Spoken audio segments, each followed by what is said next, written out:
C'est une véritable caverne d'Ali Baba. On y trouve des animaux empaillés, des squelettes de 200 espèces, du matériel scientifique, des minéraux de toutes sortes et surtout des livres. Accumulés ici depuis 4 siècles, une bibliothèque presque unique en France, bombardée de surcroît en 1943. Des livres qui, selon les enseignants, les documentalistes et les enfants qui les manipulent aujourd'hui, appelaient au secours. Bien sûr, travailler sur un fonds ancien, c'est une chance extraordinaire. Ce sont souvent des livres de prêt. Et nous avons la chance d'avoir les nôtres. Donc, on dit les nôtres parce que voilà, c'est à nous tout ça. Et en fait, il faut qu'on se considère comme des passeurs. C'est-à-dire qu'on estime que ce fonds, il est extraordinaire et qu'on a le devoir d'en faire profiter les générations futures. Ils étaient en train de mourir en bas.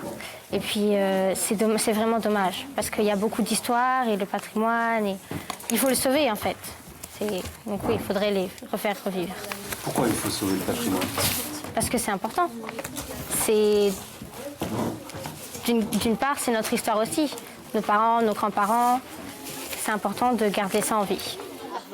Les enfants, soi-disant obnubilés par les écrans, oublient leur repas du lundi midi pour compulser ces vieux ouvrages que la directrice de la bibliothèque de Bastia va leur apprendre à dépoussiérer et à recoudre. On a un engouement de la part de ces élèves qui est étonnant, parce qu'à chaque fois ils découvrent un trésor et on travaille dans des conditions, je dirais, exceptionnelles. C'est une chance pour eux, pour nous, de pouvoir faire revivre une bibliothèque. Que trouvent ces enfants dans ces témoignages anciens, parfois en latin, en ligure ou en d'autres langues?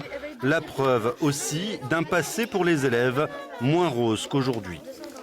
Au moment où j'écris, mes pieds gèlent presque et, pour surcroît de mots, je suis sur un petit tabouret. Je ne puis me remuer et me donner aucun mouvement. J'ai en face le maître d'études qui fait office de geôlier. Ils n'avaient pas la technologie qu'on a maintenant et ils devaient tous les soirs rentrer chez eux. Et s'ils avaient une définition à apprendre, ils devaient regarder dans le dictionnaire. Ils n'ont pas les moyens qu'on a maintenant. Et comme dans Harry Potter, au collège Simon Vinciguerre, les élèves aiment descendre dans les entrailles de leur Poudlarde. Ce bâtiment, rappelez-vous qu'il a été déjà pensé par des jésuites au XVIe siècle et construit au XVIIe.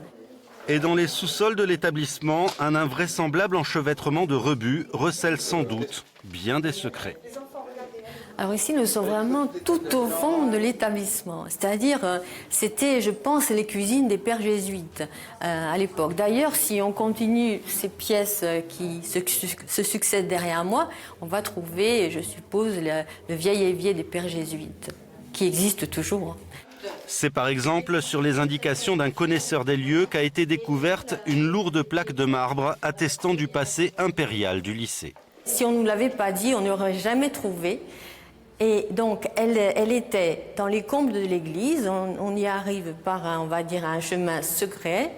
Et elle était contre le mur. Elle nous attendait à moitié recouverte de poussière. Et c'était très émouvant ce jour-là, parce que c'était un peu comme si on découvrait un trésor.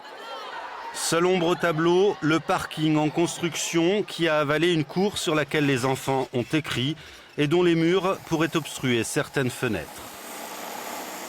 Je suis votre cher cours de récréation et depuis tant de générations, je fus témoin de vos rires, de vos sourires, de vos pleurs, de vos jeux, de vos secrets échangés, vos peines, vos joies, vos disputes et vos réconciliations.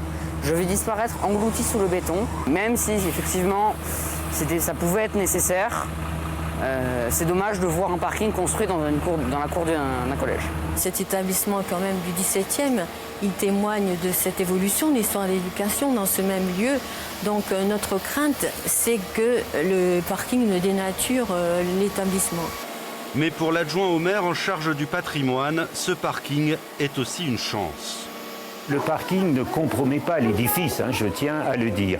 Et nous sommes au départ d'une mise en valeur de l'ensemble du quartier Saint-Charles, que les Bastiais appellent le quartier des Jésuites, parce qu'il y a ce collège, parce qu'il y a l'église Saint-Charles, parce qu'en face il y a la formidable maison Carafe, parce qu'il y a la descente, parce qu'il y a la fontaine du consulat.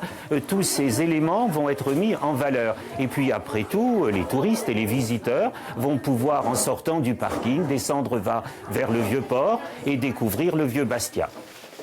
Au final, enseignants et documentalistes souhaiteraient qu'un espace ouvert au public leur permette de mettre en valeur le patrimoine ressuscité de Simon Vinciguerra. La mairie de Bastia pourrait y réfléchir.